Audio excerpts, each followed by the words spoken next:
আসসালামু আলাইকুম ওয়া রাহমাতুল্লাহি ওয়া বারাকাতুহু। প্রিয় উপস্থিতি, সবাইকে স্বাগত জানাচ্ছি বাংলাদেশ হোমিওপ্যাথিক পরিষদের অনলাইন ভিত্তিক উচ্চতর প্রশিক্ষণ ক্লাসে।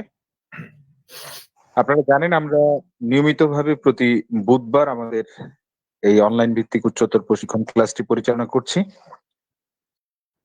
কিছু সাংগঠনিক এবং ব্যক্তিগত কিছু কারণে আমরা গত ২ সপ্তাহ ধরে আমাদের যে অনলাইন ভিত্তিক ক্লাসটা ছিল সেটা বন্ধ ছিল।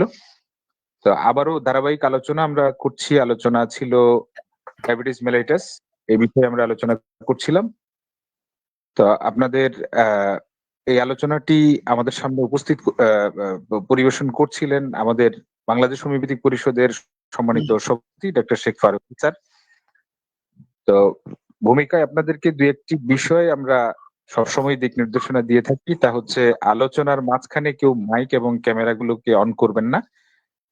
আর আলোচনার মাঝখানে যদি আপনি আমাদের ক্লাস থেকে ডিসকানেক্টেড হয়ে যান, আপনারা বাংলাদেশ হোমিওপ্যাথিক পরিষদের ফেসবুক পেজে আমাদের আলোচনাটি লাইভ দেখতে পাবেন। সেখানে গিয়ে আপনারা ক্লাসটি উপভোগ করবেন আশা করছি।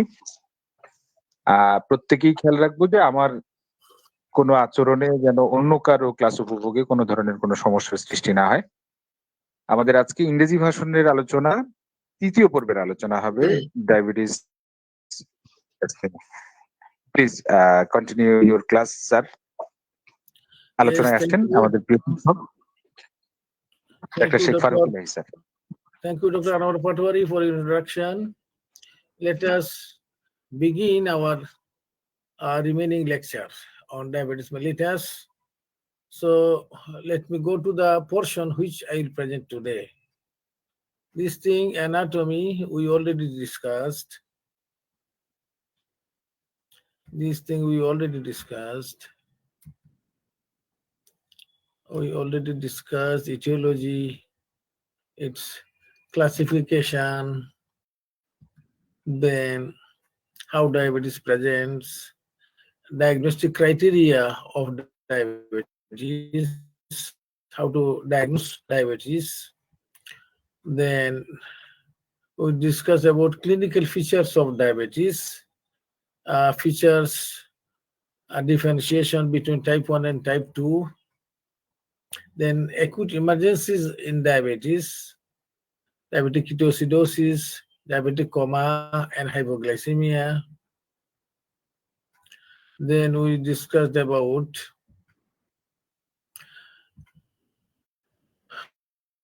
long-term complications of diabetes. I think let us begin from here. So diabetes, it's a chronic disease condition,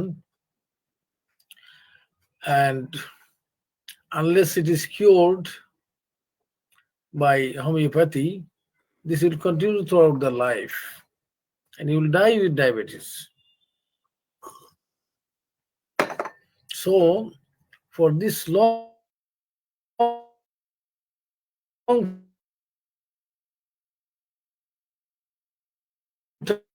term, it produces some complication.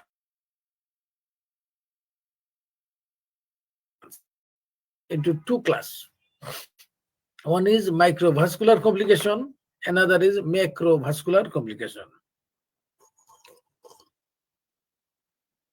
Microvascular complication means complication in small vessels, small arteries.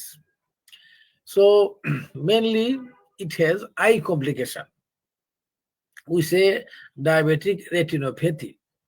There is edema in the retina, then there is bleeding in the retina, hemorrhage, retinal hemorrhage, and then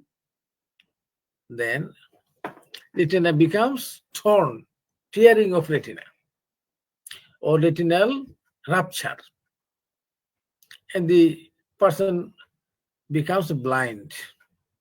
Also, there is cataract, more cataract in diabetes patient. So these are eye complication. Then in kidneys, it causes diabetic nephropathy, we say CKD, chronic kidney disease, and ultimately renal failure, and the person will die unless he begins dialysis or kidney transplantation. Then it has other complications of nerves.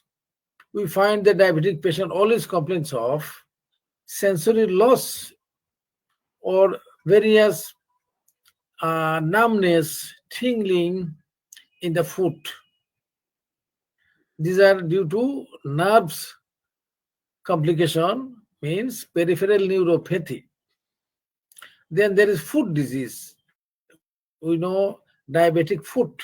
There is an ulcer occurs in any small inflammation, infection, and it becomes very big. Ultimately, there is gangrene, and you'll have to chop up or ampute the foot.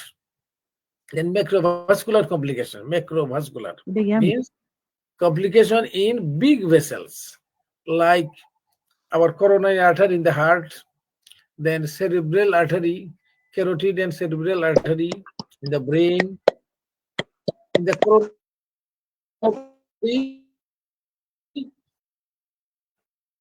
coronary it causes myocardial ischemia, myocardial infarction, and in the brain it causes either TIA, transient ischemic attack, or stroke, as you say. There is brain stroke due to diabetes, long-term complication. So this is diabetic retinopathy. These are diabetic neuropathy, peripheral neuropathy. You see, there is loss of feeling, hypersensitivity, tingling, sharp pain, burning sensation, numbness. These are microvascular complication of diabetes mellitus. This is called diabetic neuropathy. This is diabetic foot, you see. First there is ulcer, then the ulcer becomes very big, and ultimately it may cause gangrene like this. Then you'll have to ampute or cut the foot above ankle, you see. You lose all the foot and you will be lame. So this is very important thing to follow so that you don't lose your foot. Then diabetic nephropathy. Diabetic patient, if they don't control their diabetic condition, they will lose their kidney. There will be pathological change in the kidney. This is called diabetic nephropathy.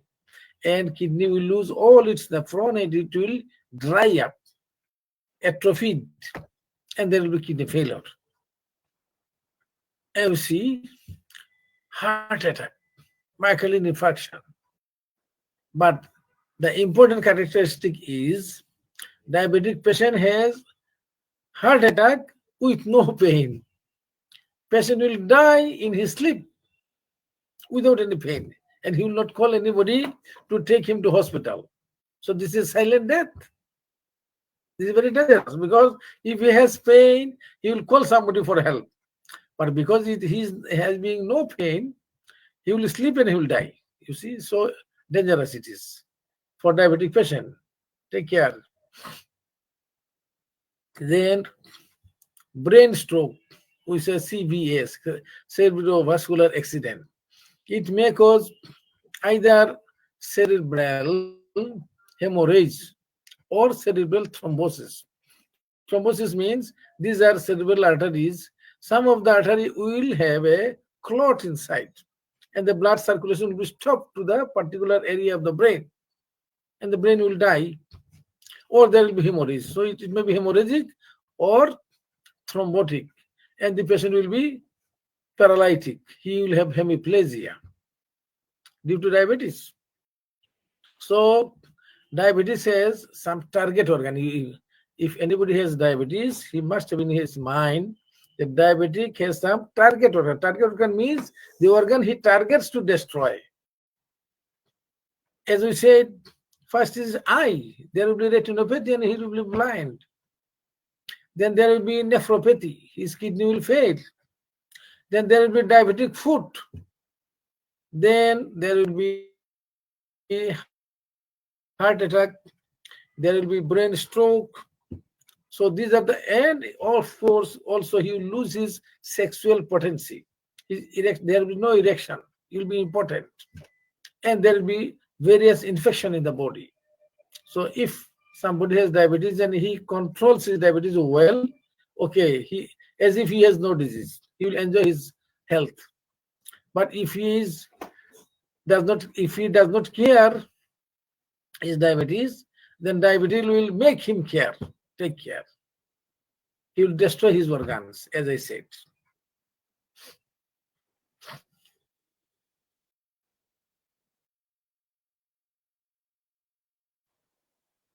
Now we can see what are the in patient with diabetes, how they dies.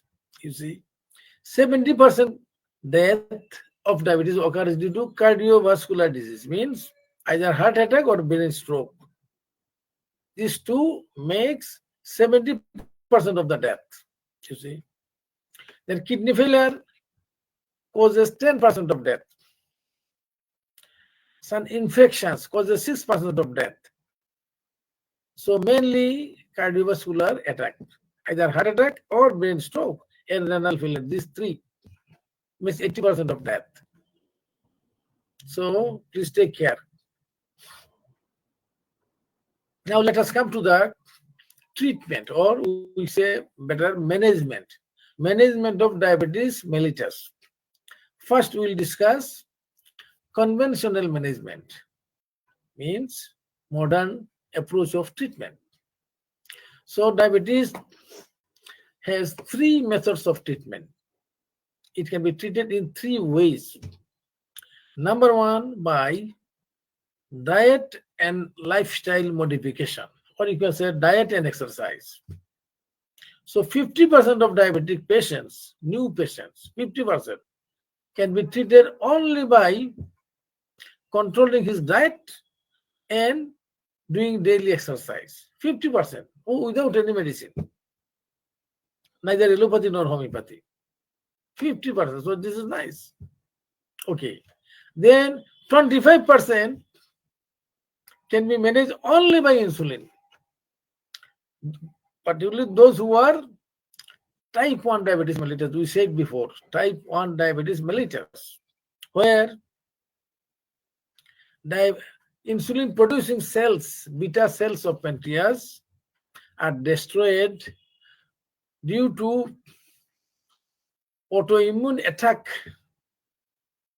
from some previous viral infection. So there is destruction of insulin producing cells. So if it is too much destruction, particularly more than 75%, then there is no other way but to maintain his life by giving him insulin. Otherwise he will die. So 50% only by diet and exercise. 25% must be insulin. And 25%, yes. This is our field, the field of our homeopathic physicians. This 25%, they are type 2 diabetes mellitus. What is type 2? Type 2, we said before, that here main cause is tissue resistance to the action of insulin. This insulin becomes resistant. The tissue does not act by insulin. So there is insulin in the body of the patient, but it does not act well. It will work, say 50%. 50% will be resistant. So there is not absolute deficiency of insulin, but there is some, due to resistance, this is indirect deficiency of insulin. So in modern medicine or in modern therapeutics, they're treated by oral antibiotic drugs, taking tablets by mouth. There are various types of tablets. We are not going to discuss about this. Only you know that diabetic patient can be treated by three ways. 50% by diet and exercise, 25% by only insulin. So you have nothing to say on this 75% of patient. But remaining 25% of patients are type 2 diabetes mellitus, who has tissue resistance to insulin. So if we find these patients early, we can treat them by curing their tissue resistance to insulin.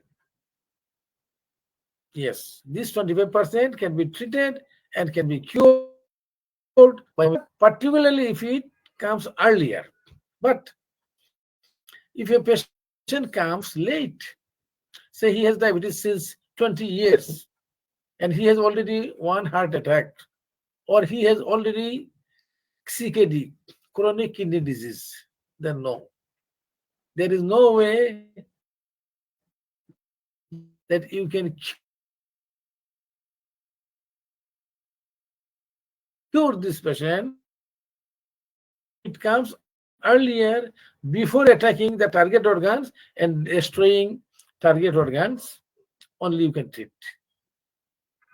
So if a patient comes very late, he has already kidney affection, or he has already one stroke, he has already retinal detachment, we don't stop his diabetic drug. We say, okay, you continue it. Okay, now let us see this first one, diet and exercise. How to control this diet and how to do this exercise medically. Okay, so this means you must advise the patient to take a healthy diet and measured diet and regular exercise, and you don't take salt much and alcohol and smoking. Salt, alcohol, smoking you should reduce to a very acceptable level. Now, what is the weight management? Simply, if we say simply, I don't give you a calculation which you cannot follow. So, weight diabetic patient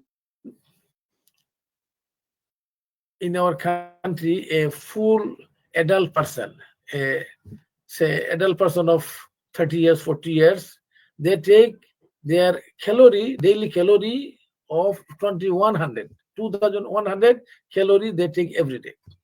So you'll have to cut 1/3 of this calorie.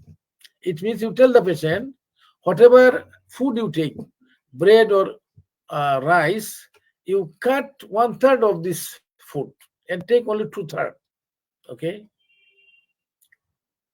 it means we'll cut the glucose intake in the body, and you tell him to do regular exercise. How I will say regular exercise in the form of either walking fast, not walking very lazily, walking fast, jogging, running, swimming, or cycling. Anything you do, but that should be for 40 minutes daily for 5 days. You go to a park, you go to the road around your house and walk very fast, or you do jogging or little running if you can. If you cannot run, okay, you walk fast for 40 minutes. And 5 days in a week, 2 days you can take rest.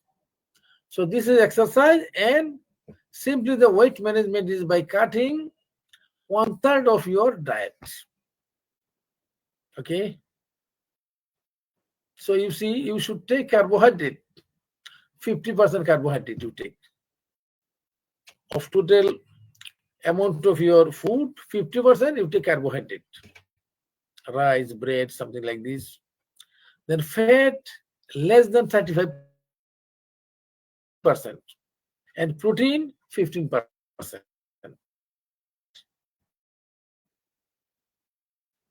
If you more fat, yes, that is problem. So you don't take fat more than 35%, but you can take protein little more and carbohydrate little less. Okay. Now we don't go to the oral drugs of diabetes mellitus, what allopathic physicians prescribe. We go only to insulin, because In type 1 diabetes mellitus, this 25% of the cases, you will have to allow him to take insulin. Otherwise, the patient will die of all his complications. Now, little bit about insulin. You see, insulin has been discovered in only 1921. And before 1921, all patients suffering with type 1 diabetes mellitus were dying. They died because without insulin they cannot be treated. And his body has no insulin.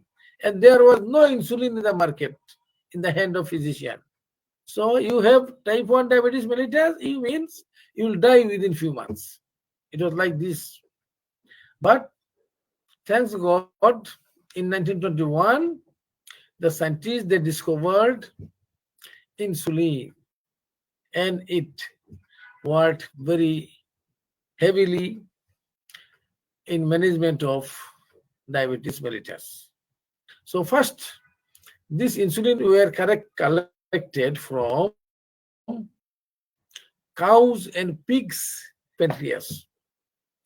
The companies, they were collecting the pancreas of cows and pigs, and they extract the insulin from this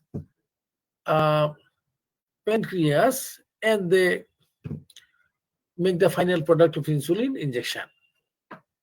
But nowadays, since last about say 40 years, now insulin is being produced as a human insulin. Before, when they are using insulin of cows and pigs, there was some reaction because this is foreign protein. But nowadays, you can find human insulin from human pancreas. But of course, well, how can you get insulin from human pancreas? But there is technology. This human insulin can be produced from bacteria by DNA technology. The scientists, they put DNA of human pancreas in the body of, inside the body of bacteria. Then this bacteria goes on producing so much insulin, human insulin. So this human insulin has no reaction when you prick or inject in the body of the human. These insulins are of 3 types. Just for your information, because you will find patients are coming there and saying that yes, we are taking injection insulin. So just for your information, insulins are of 3 types. One is called short-acting insulin. Short-acting only works for 6 hours. Then intermediate insulin working for about 12 hours. Then long-acting insulin working for more than say 40 hours.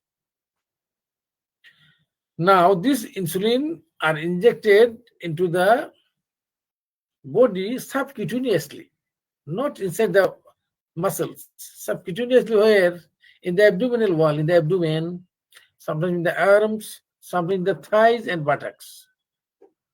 Okay, mostly it is better to inject in the abdominal wall. Now, little bit about insulin, how much insulin they give. So usually what the doctors are doing, they are mixing insulin, a portion of short-acting insulin and a portion of intermediate acting insulin together.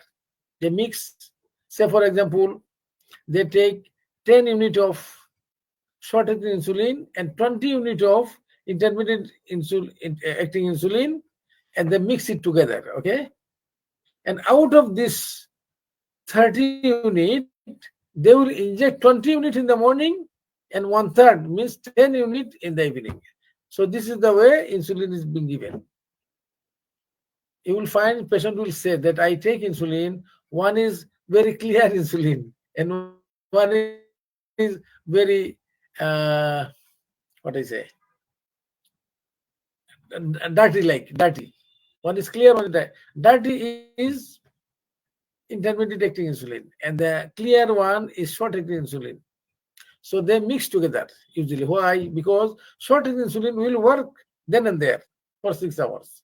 Then the rest of the time will be covered by the intermediate acting insulin. Anyway, this is the domain of our allopathic brethren. We homeopath, we don't give insulin, but we should know how they use insulin and how much. Because sometimes we ask patients, say, yes, I take 20 units in the morning and 10 units in the evening. And you will ask, you take one insulin is now in the market, this is mixed chart. So they already mix it, sorting in intermediate acting. You need not mix it. But sometimes they come separately. One is short acting vial, another is intermediate acting vial. And you take both together, mix in the syringe, and they inject it. Now you see there is so much research going on diabetes management. Very shortly you will find insulin will come not for injection. This will come like inhalation. As my patient takes inhaler. So you will give only one puff or two puff, finish. Your insulin requirement is there in the body.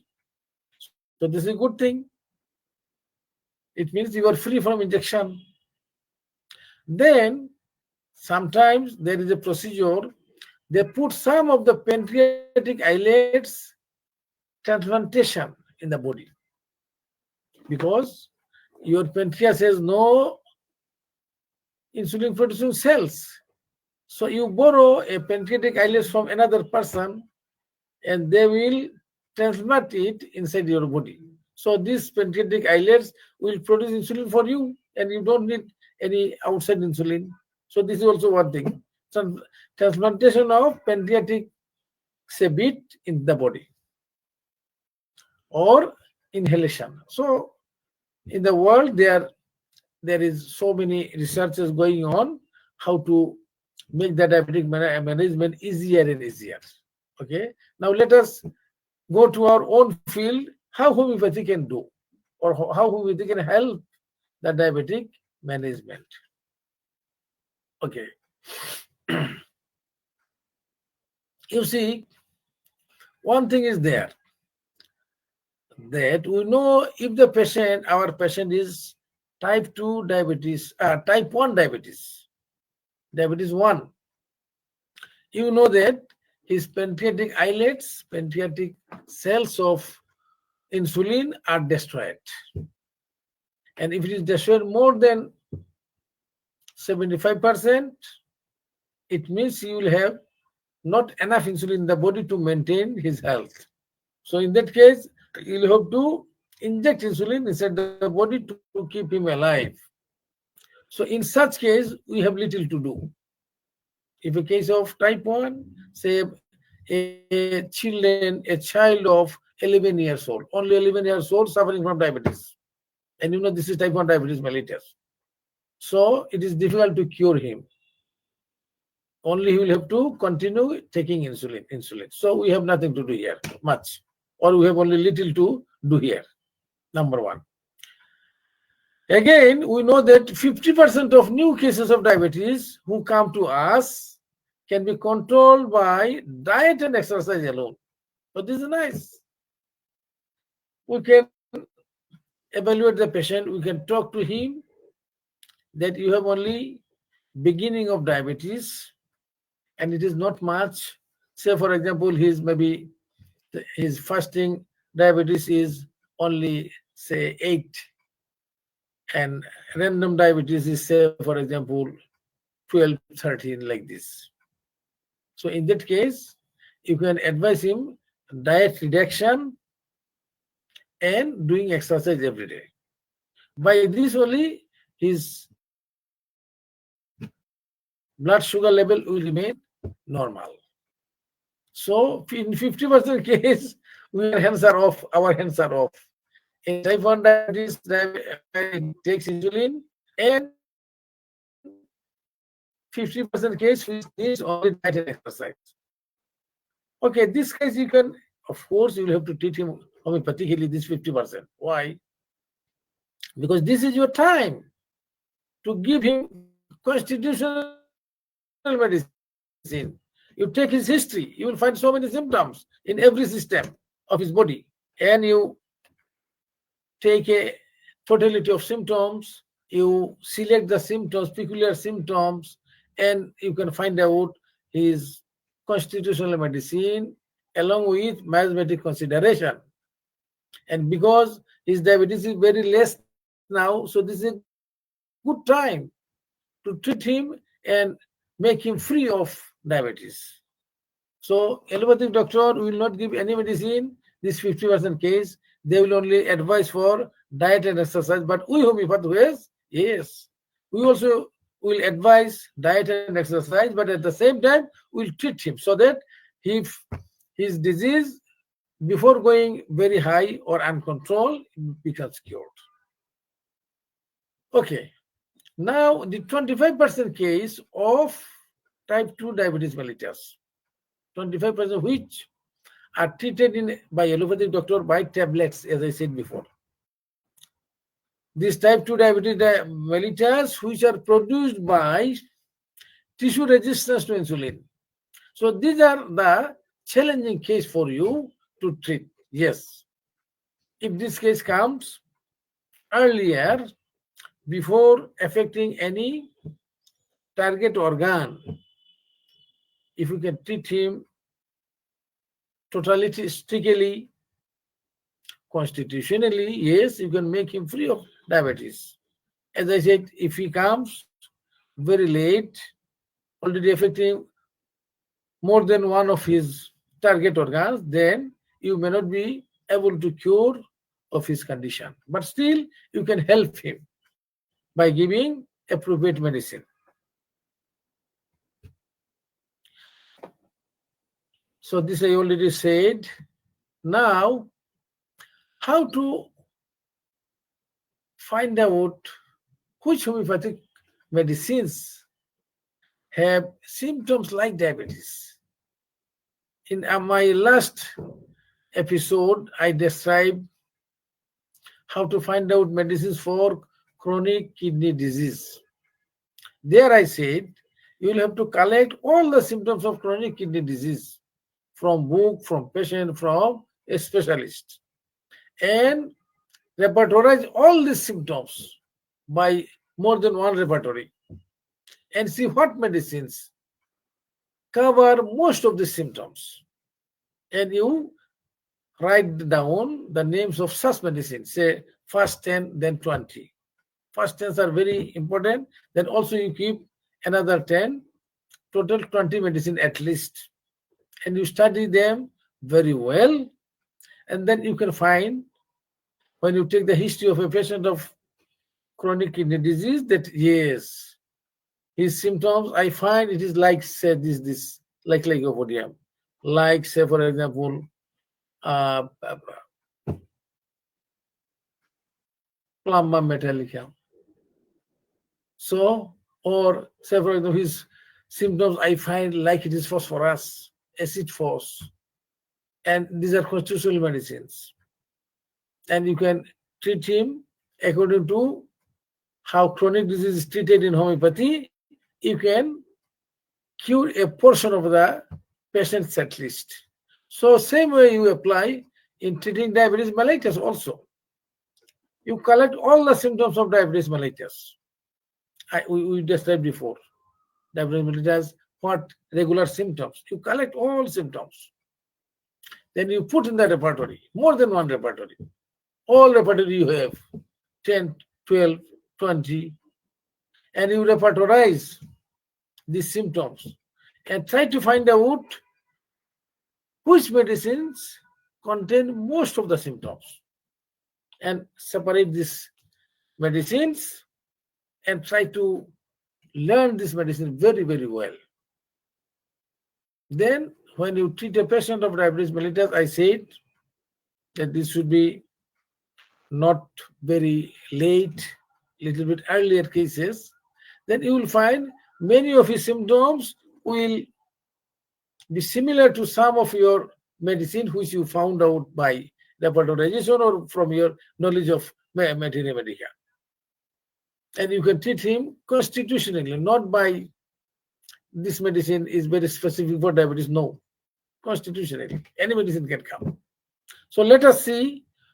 I did already repertorization and I found out the most common ones containing diabetic symptoms. So let us see the medicines. You see here, some I put here, not all. Most important one. Number one, acetic acid. Very important one. Then acid phos, helonius, insulinum, lactic acid, lycopodium, natrum sulf, natrum mure, pancreatinum, phosphorus, plumbum metallicum, sulfur, CGGM, and uranium nitrate. These are some of the most common medicine which contains most of the symptoms of diabetes mellitus. But it does not mean that you treat all the patients by this medicine only. Any medicine can come when you take the history and you do the anamnesis. So let us study some of the medicines from here to see that how far they are look alike with diabetes mellitus. Say for the first one, acetic acid. So you study materia medica newly with keeping diabetic symptoms in your mind so that you can find out in this medicine which symptoms go similar to diabetes mellitus. And you try to find out in your patient also symptoms which go to some medicines, particular medicines, or you do repertorization and see, no problem. So acetic acid, you see, very important medicine for diabetes mellitus. It has peculiar thirst. Its thirst is very intense, very patient is very much thirsty. Even he takes large quantity, still he wants to take more water. This is called unquenchable thirst. Odomo pipasa, unquenchable thirst. Then a peculiar thing, this patient has dropsy, edema, diabetes with edema. This is a very good medicine to start with. I don't say diabetes with edema, you give acetic, but you put in your mind diabetes mellitus with intense thirst with dropsy. This is a very good combination of symptoms. So he has intense thirst, unquenchable thirst, dropsy means edema. Then such patient has chronic diarrhea often, chronic diarrhea. And if he has fever, there will be no thirst. You see, he's so thirsty, but in fever, no thirst. This is a peculiar symptom. So his thirst is like burning thirst. And he takes large quantities, but no thirst in fever. So this keep in your mind, the peculiar symptoms. Now, what about urine? Because he is so thirsty, so he will have much urine. So copious urine, pale urine. Urine will be colorless, pale, like water. So if there is polyuria with polydipsia, this goes to acetic acid. Polyuria means so much urine, and polydipsia means much thirst. And he will have dry skin and debility. Like why dry skin? Because he loses so much urine. So his skin becomes dry. Then most peculiar symptoms of this medicine is dropsy with great thirst. Patient is very much thirsty with dropsy. He has edema. And this acetic acid, all acid becomes very weak medicine, weak. So he will have debility and emaciation.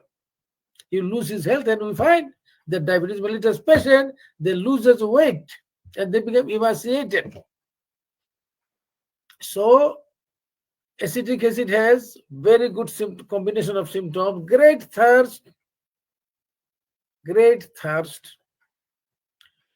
and he has dropsy, edema in legs or anywhere in the body. and very weak and emaciated. Okay. Then they have also peculiar diarrhea. If he has diarrhea, if he does not have diarrhea, don't consider the symptoms. His diarrhea is also very copious, like podophyllum. So much diarrhea with great thirst. Of course, he must have great thirst. And so much diarrhea, but he will have dropsy. He will have edema and night sweats. So if you find a chronic diarrhea patient emaciated, too much thirst, losing weight, drops in the legs, if he has diabetes, this is a good medicine. So you find the combination of peculiar symptoms. Now, as this patient, this is acid medicine, so he will have sour belching. He will have irritation, soury, talk. Then vomiting after any kind of food. He takes food and he vomits. And he will have profuse salivation day and night, you see. So too much vomiting, too much belching, and profuse salivation day and night, another good peculiar symptoms. Okay. Then you find, as I said, this patient very weak and they're emaciated, they lose weight. So you find the patient has emaciation in the face, hands, and thighs, like marasmus. And he will be pale, lean persons with pallor in the face. So you know the acetic acid patient. So if a diabetic patient become very weak and he become emaciated, he has edema, too much thirst, and diabetes. This is a good medicine. Then because this medicine is a acid medicine, so he will have hemorrhage. You know, all the acid medicines have hemorrhagic tendency. So he will have hemorrhage from any mucous outlet, from nose, from mouth, from throat, from cough, from urethra, from anus, and if female, from uterus, vaginal bleeding, epistaxis. So this is another good symptoms of acetic acid. Hemorrhage from any outlet. And there is one peculiar symptom also. This patient cannot sleep on back. They sleep lying on the belly. So like Medorinium patient, they cannot sleep on their back. They lie on their abdomen, like Medorinium. Say if some patient sleeps better on back, we say this is Sorinam and Arsenicum. And they feel better lying on belly, Medorinium. So when you give acetic acid, you keep in your mind the patient's lying position is on the belly. And also you find in him mental symptoms. These patients are, because he's worried and he's emaciated, ill health, so you find the patient irritable and boastful. He will quarrel with people. And he will always have anxiety and worry about his business and his family, his business, his money. He will be worried always, and he will be very much irritable and quarrelsome. So he is not, his mind is not like pulsatilla. His mind, you can say, it is like irritable patient, like, say, for example, sepia, netamute, and he is very much worried about his business affairs, like bryonia. So you find a case of acetic acid with this mind and this physical symptom, this thirst, this edema. So if you can keep the picture of this medicine in your mind, say at least 20 medicine like this, I hope that you can treat many patients of diabetes mellitus with success. But you'll have to study your maternity care like this. You'll have to find out what symptoms of diabetes mellitus are present in these medicines and how they present. Okay, next, another medicine, acid phos, very important medicine for diabetes mellitus. Very important, acid phos. So let us see what are the symptoms. First, acid phos patients, they have some causation of their disease condition. One is, sexual excess. Acid phos patient has so much masturbation, they have night pollution, much sexual congress, onanism, and then he becomes very weak. This is acid phos. Or he has diabetes mellitus or insipidus, and he becomes very weak.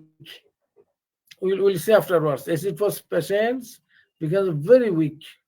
But first it affects his mind, then it goes to his body.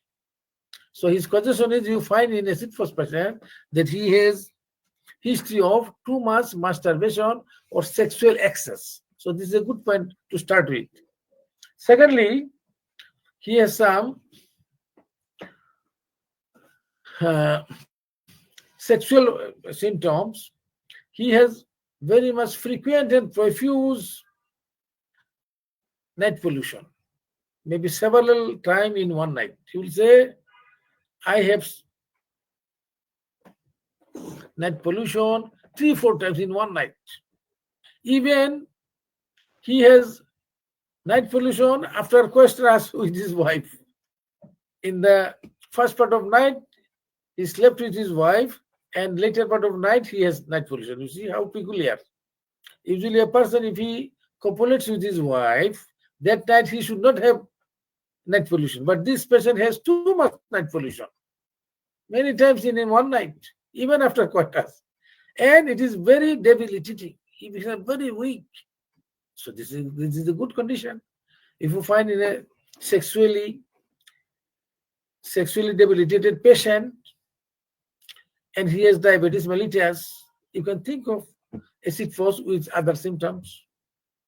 And the peculiarity is that patient has a history of sexual excess, and now he repents. Why I did it? I destroyed my life. I destroyed my health, and now I become so weak. So he has, it is called distress, mental distress. Why I did it? He repents. So, and this is another point. He did these actions so much and too much, and now he repents. Now, acid phos patient has very good symptoms of urine, and we know diabetic patient has urinary symptoms too much.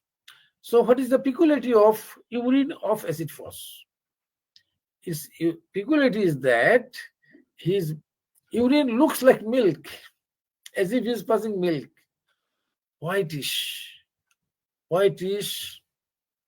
and you find maybe he will pass urine not whitish in the beginning, but after some times when the urine settles in a dish, it becomes white. Why white? Because such patient, they pass so much phosphate in the urine. It is due to phosphate in the urine. His urine becomes milky. So this is another good point of acid phos. If you give acid phos to any patient, not only diabetes, you can ask him about his urine. You can ask him about his urine. If it is whitish, not, it may not be completely like milk, but at least whitish.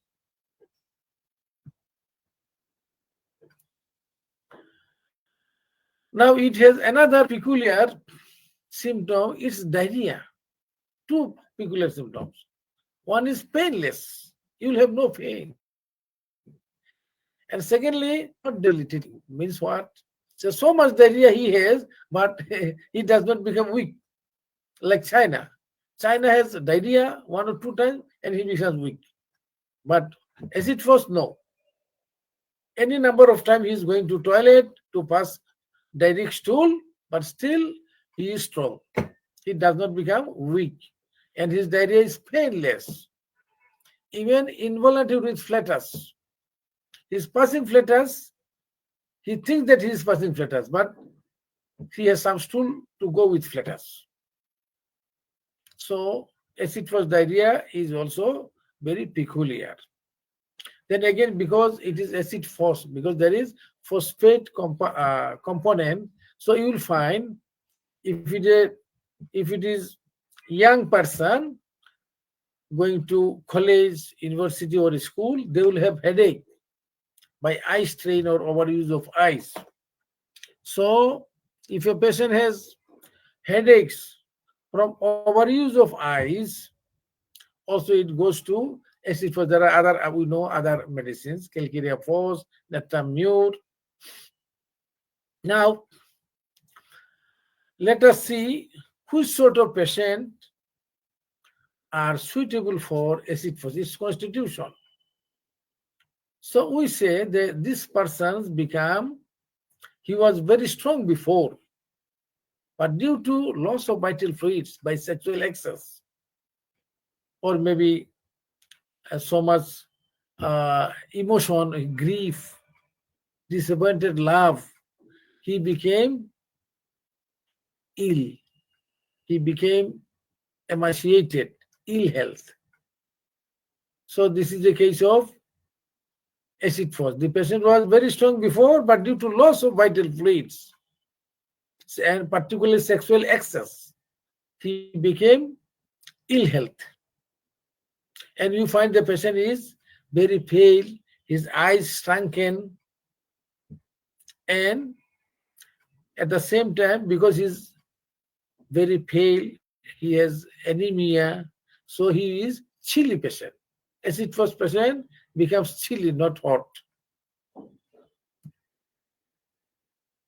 Now regarding some mental symptoms, acid phos patient becomes very apathetic, indifferent to the affairs of life. What is going on around him? What is the politics in our country now? What cricket team are playing now? He has no interest in anything. He becomes stupefied with his grief. And what he has most interest in something, now he has no interest. So he is indifferent and apathetic to events of life. And he becomes very weak and emaciated.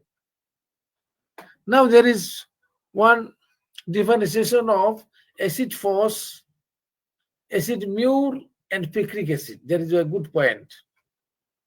All these three medicine has too much weakness, but the difference is that acid phos produces fast mental weakness, and when it goes to the extreme, his body also becomes very weak. So he has weakness from mental to physical, from brain to muscles. This is acid phos. But the reverse is from body to mind. First his body became weak, then mind became weak. This is acid mur. Acid mur has first muscular prostration. Body becomes very weak, very tired, very fatigued. Then his mind becomes very weak also, very tired. This is acid mur. But the reverse is acid phos. His weakness proceeds from mental to physical. Now, if you find a person has equally weakness in body and mind, both together, this is picric acid. So there is a good differentiation of these three acid phos, acid mur, and acid picric. Let us come to lycopodium, a very good medicine for diabetes mellitus. Lycopodium, we know it very well, I think, we hope. So still just recapitulation of some important symptoms. First is constitution. We know all that it is suitable for children and old people. And the old people, these old people, you find they look more aged. So if he's 40 years, he looks like 60 years. And these people become very weak in the body, but mentally he is very strong, very keen. He's intellectual. He's intelligent, but bodily he is very weak. So this is like Vodium. Also, he has emaciation, like Nectamure. Nectamure patient has emaciation in the upper part. His neck becomes chicken neck. But his lower part, including his lower limbs, are very plump. Nectamure patient. Same like Lycopodium. His upper part of the body, he has little bit emaciation, but lower part is better. His thighs are uh, of better health. And the patient, Lycopodium patients, are anemic, pale, and as I said, they look older than he is. 40 years patient looks like 60 years patient. And we know it affects the right side of the body. All its symptoms, it pains and other things, goes from right to left. What about say there is problem in the throat, problem in the chest, problem in the abdomen, ovary, all starts from right, goes to left. And nearly all symptoms, they become worse in the afternoon, 4 to 8 p.m. My very favorite teacher, he was chairman of Homeopathic board in 1982, Professor Dr. Bodul Alam. He asked me, do you know why Lycopodium aggravation is in the evening 4 to 8? I said, I know this symptom, but I never searched what is the cause. He said, because the flower of Lycopodium blooms in the evening in 4 p.m. The small flowers of Lycopodium blooms at 4 o'clock. That's why its symptoms also bloom, it means worse, at 4 to 8 p.m. Okay, it's mental. We know all. Lycopodium is very common medicine. Lycopodium patient has great anticipation. He's afraid of appearing in public in a lecture or in some professional pursuits. He thinks that he's very incompetent. He cannot do it. He's unable. But once he starts, yes, he can go very easily. This is the peculiarity. He's very much afraid in the beginning of giving lecture, of appearing in some pursuits. But once he starts, yes, he can go on easily and he can complete very nicely. This is very important. Another peculiar symptom is he wants to be alone, but he is afraid of solitude. If he is given a single room in a house, he'll be very much afraid that he is alone in the room and there is no other people in the house. He'll be very much afraid. Though he likes to be alone, he will never live in a room where there are 3 people. No, he wants a single room. But the whole house should not be empty. There must be some people somewhere. So this is a peculiar thing. He wants to be alone. Again, he is afraid of solitude. And then another symptom we know all. He is very dominating, easily angered, and he cannot tolerate any opposition. He has anger on contradiction. So, but the peculiarity is that, you see, this domination, this anger, more at home, not outside. Outside he is very polite, he is very good. He is a cat in outside and he is a tiger in his house. So, Shokter Bhakta Noromer Jom. He is very tough. He is very soft for tough people and very tough for soft people. You see. So this is Lycopodium nature. They are coward. They are afraid of any problem. But they show that they want to dominate the field. They are the superior from others. But actually in his mind, he is very much afraid. He is coward one. Then they are very greedy and miserly. Creep on. They don't want to spend money.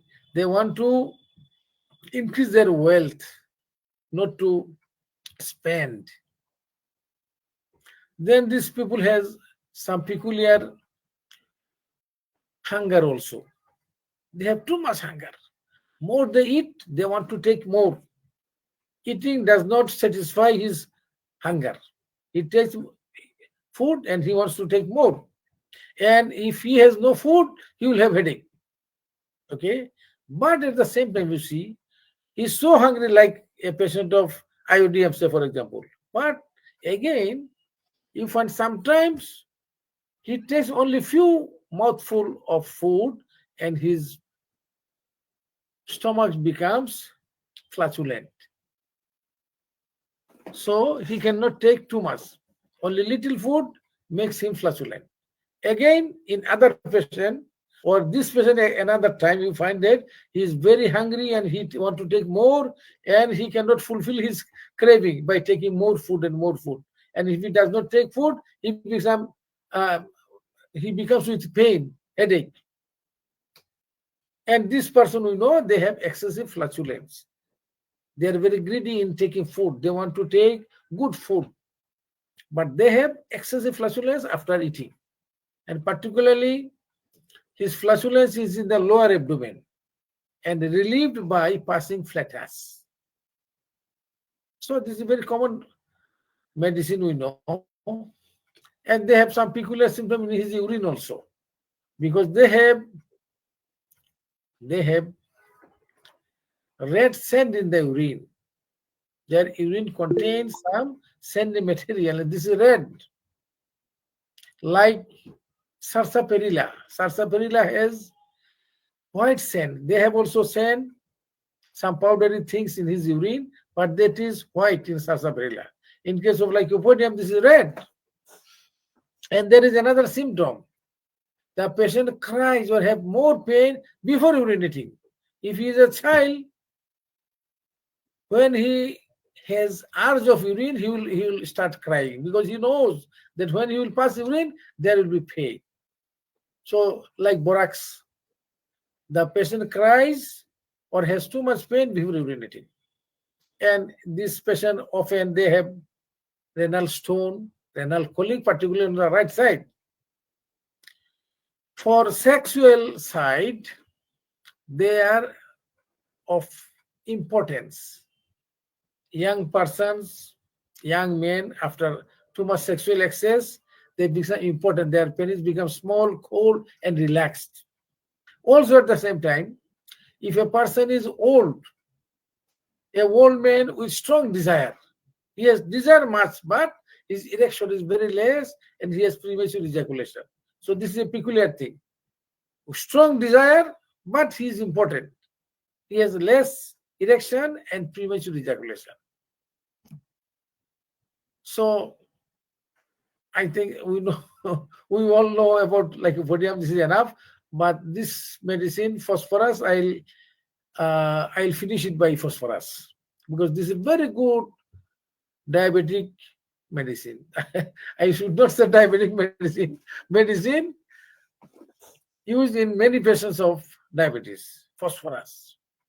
Also, we know about phosphorus. Phosphorus is a particular constitution. You know the patient names, yes, this is phosphorus. Why? Because they become tall and lean. They have narrow chest, but they're very fair, have fair skin, forsa, fair skin, and beautiful, attractive. And they are very intelligent, very sensitive. If particularly the young person, they grow very rapidly.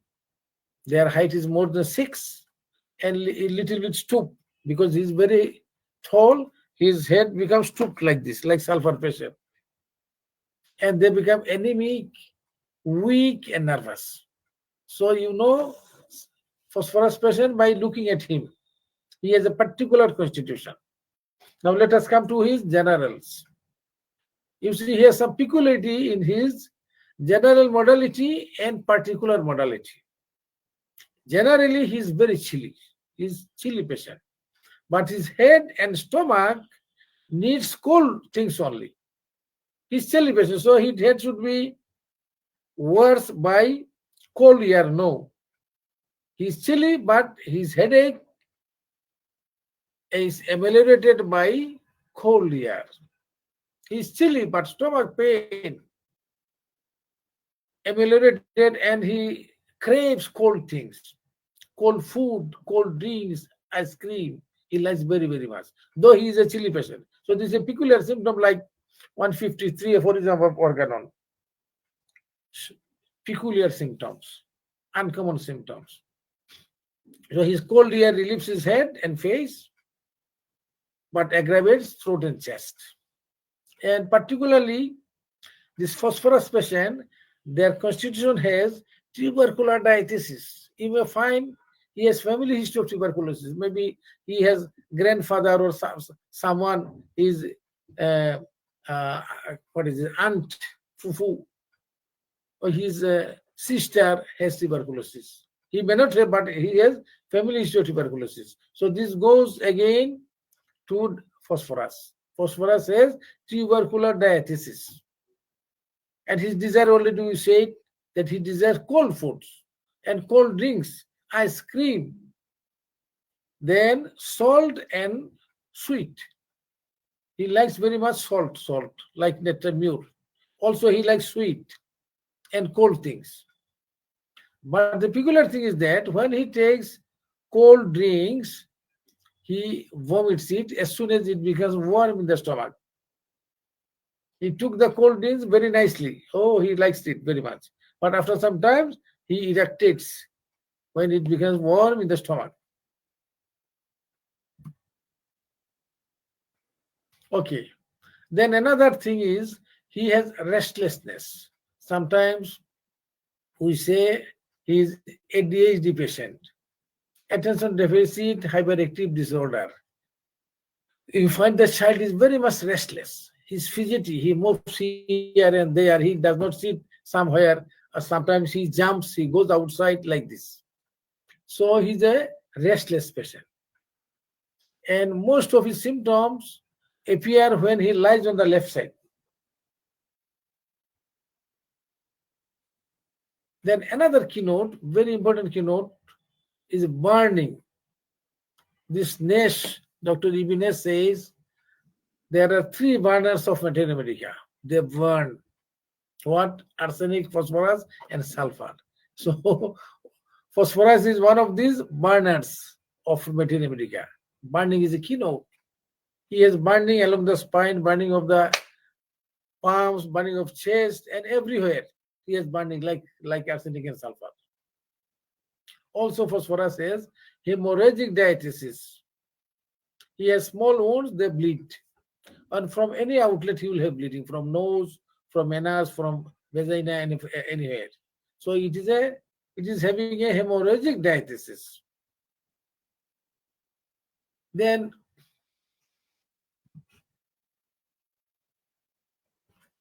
he has mentals. You see, phosphorus is a very big medicine. So in very big medicine, you find the symptoms are, this is called biphasic.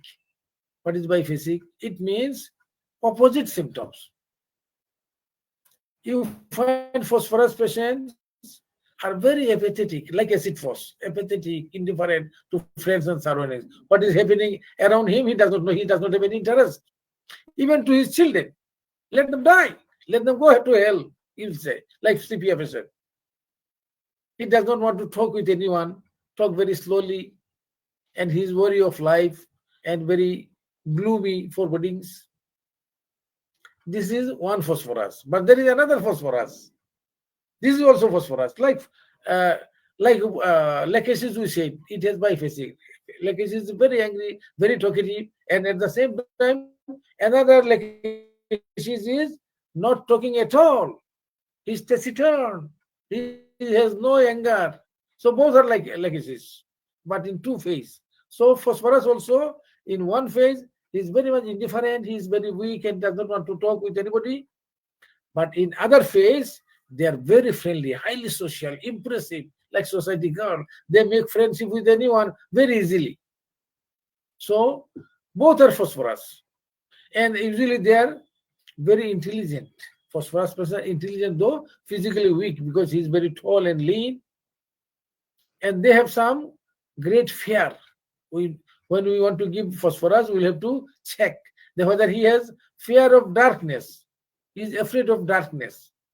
Then he is afraid of thunderstorm very much. If there is storm or even thunderstorm, he's very much afraid. This is phosphorus symptoms. And he has also some particular symptoms. He has aphonia, hoarseness of. This person has hoarseness. And this is particularly worse in the evening. Like causticum in the morning, phosphorus in the evening. Then he has burning in the stomach, great burning in the stomach. He burns, heartburn. But whenever he takes cold food and cold drinks, okay, this is nice. But after sometimes, as I said before, it becomes warm in the stomach, it comes out again. I think this is enough. This medicine, Syzygium jamboletum, it is prepared from powdered seeds of jamboletum. So this is also useful medicine in diabetes mellitus. It causes marked diminution of sugar in the urine, but you must give it with its symptoms. Without symptoms, no. It has great thirst, weakness, emaciation in spite of proper nutrition diet. You see, it is like your acid phos patient. Great thirst, weakness, emaciation, profuse urination are the characteristic indications. Also, if there is a diabetic foot, all diabetic ulcers, this is a good one. And then he has a prickly heat in particular upper part of the body with much itching. This medicine is not well proved, but sometimes when you want to reduce his sugar in the urine or hyperglycemia, sometimes you can use it, but with at least such symptoms. He should have great thirst, weakness, emaciation in spite of taking good diet, and profuse urination of high gravity, particularly at night. These are the characteristic indications. Also, we should study other medicine we put in the list, like penicillinum, insulinum. These are called sarcodes. Nosodes, sarcodes. This is not nosodes means medicine from disease products. Sarcodes means medicine from healthy tissue. So from pancreas itself, they extract the pancreatinum and potentate it, and we find in the market. Then there is insulinum also from insulin. So also sometimes you can use this thing to control his diabetic condition. I think this is enough today, and we are happy that we finished a big disease condition with so much description of its pathogenesis, its symptomatology, its classification, its modern approach of management, and its homeopathic approach. Thank you very much, Dr. Anwar Patwari. I finished. So, assalamu alaikum wa rahmatullah wa tawfiq illa billah. Dr. Patwari, you can take some questions and commentary up to 11 o'clock. Thank you very much. Assalamu alaikum. Assalamu alaikum wa barakatuh. Thank you very much, sir, for your excellent presentation. কারো যদি কোনো প্রশ্ন বা মন্তব্য থাকে তাহলে আমরা hand rise করলে আপনাদের প্রশ্ন বা মন্তব্যগুলো নিতে পারবো। কাইন্ডলি হ্যান্ড রাইজ করলে আমরা নাম ঘোষণা করব যদি কোনো প্রশ্ন মন্তব্য থাকে আজকের ক্লাস সম্পর্কে।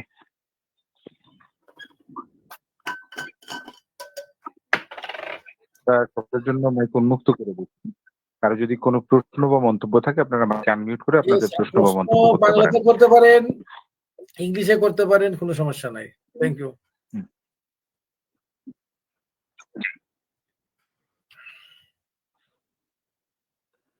স্যার, আমার মনে হয় যে আজকে আমাদের কয়েকদিন কয়েক সপ্তাহ ক্লাসটা মানে অনিয়মিত হয়, উপস্থিতি তুলনামূলক একটু কমেছে। হেদায়েত আপনার মাইকটি আনমিউট করে প্রশ্ন করবেন বা মন্তব্যটি করবেন। Yes, assalamu alaikum, sir. Alaikum salam wa rahmatullah. It was a great presentation, sir. Yeah, that Dr. Patori has actually mentioned nicely that his presentation was good, but the upasthiti was very less this time. They actually, those who missed, actually they missed a very important and valuable, I would say, like advice from a respectable and reliable doctor like you, which has like a lot of experience both sides, like allopathy and homeopathy. So I most of the time I try to attend your presentation, but sometimes time doesn't permit me to join there. But it was really great. I learned a lot.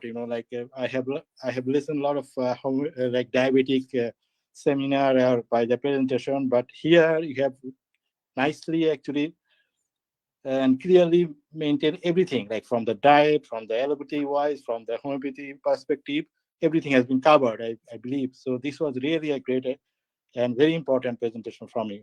I would like to thank you again and hope to have a more presentation in the future. May Allah bless you. Thank you. Welcome, and thank you as well. Actually, we keep this English lecture only to encourage our Bangladeshi presenters to speak in English, to present in English, because if you go outside Bangladesh, only in West Bengal, okay, you can talk in Bengali, you can give presentation in seminar in Bengali. But even in India, if you go to Delhi, if you go to Bombay, as we go many times, and outside in Indian subcontinent, you will have to present your lecture in English, you will have to listen others lecture in English, you will have to ask question in English, you will have to answer others question in English. So there must be some practice in our country. So this is a forum we made for others as well. Yes, you can also make some English presentation in this Wednesday class. It is just to encourage others. Yes, we have the same lecture we'll give in Bengali in the next week, but we give it in the English in the first week only to encourage and to start a what I say an example that homeopathy can be presented in English, and sure there are many who understand English. Even if you cannot speak, even there are many who can understand. So even understanding is important. So thank you very much. I think it is good that we have finished this lecture, these topics by 3 lectures. From the next week, we'll present this Bengali version. So I hope those who were not present, as they think that they don't understand English much, they will enjoy the lecture in Bengali from the next week. But I tell you, next week, if you know, maybe many of you know, that I go to my village for 5 days from the second Saturday. So next Saturday to Wednesday, I'll be in my village. So next lecture, in the next week, I cannot give the lecture, but after that, I will be regular in lecturing. So you don't expect my lecture in the next Wednesday, but after that, I'll be very regular, I hope. Okay, thank you very much. Dr. Patwari. Thank you very much sir. আমার মনে হয় যে sir আর যদি কোনো প্রশ্ন বা মন্তব্য না থাকে আমরা এখানে শেষ করতে পারি। Yes. Sir, I would like to just mention one thing to you, sir. Yeah. Dr. Sheikh Farooq Elahi. I do follow like Dr. Luke D. Shipper, which is like more or less similar to you, like that. Luke D. Shipper also first learned the allopathy and then he went to the homeopathy and then eventually he got a doctorate, I believe, in the acupuncture.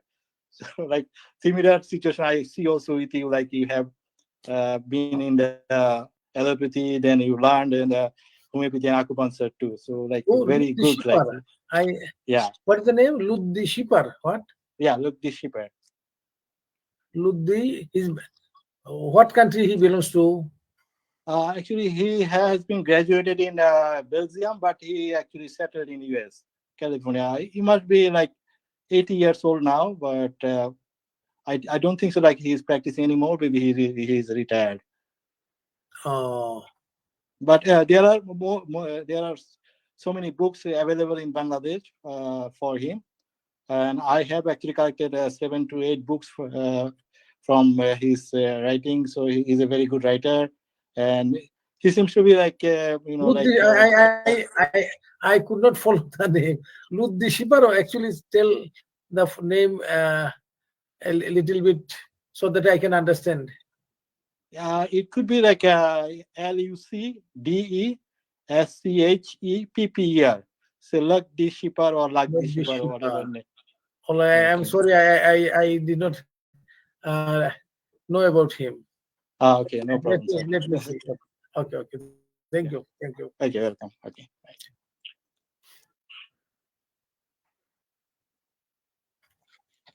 Okay, Dr. Patwari, you can finish. Okay sir, জি ধন্যবাদ জানাচ্ছি যারা শুরু থেকে এখন পর্যন্ত আমাদের সাথে যুক্ত ছিলেন। আশা করি সবাই পরবর্তী ক্লাসেও আমাদের সঙ্গ দেবেন এবং আমরা আশা করছি পরবর্তী বাংলা লেকচারে আরো উপস্থিতি সংখ্যা বাড়বে। তো সবাইকে আজকের মতো ধন্যবাদ জানাচ্ছি আমাদের সাথে সঙ্গ দেওয়ার জন্য, এবং সাথে সাথে স্যারের সুস্থতা এবং দীর্ঘায়ু কামনা করছি। আর আমাদের জন্য সবাই দোয়া করবেন, আল্লাহ রাব্বুল আলামিন যেন আমাদেরকে সবাইকে সুস্থতার সহিত দীর্ঘায়ু দান করেন এবং পরবর্তী ক্লাসে নির্দিষ্ট সময়ে উপস্থিত হওয়ার তৌফিক দান করেন। সবাই ভালো থাকবেন, সুস্থ থাকবেন, সুন্দরভাবে কাটাবেন আপনাদের জীবনের প্রতিটি মুহূর্ত। এই দোয়া কামনায় আজকের মতো বিদায়। আল্লাহ হাফেজ। আসসালামু আলাইকুম ওয়া রাহমাতুল্লাহি ওয়া বারাকাতুহু।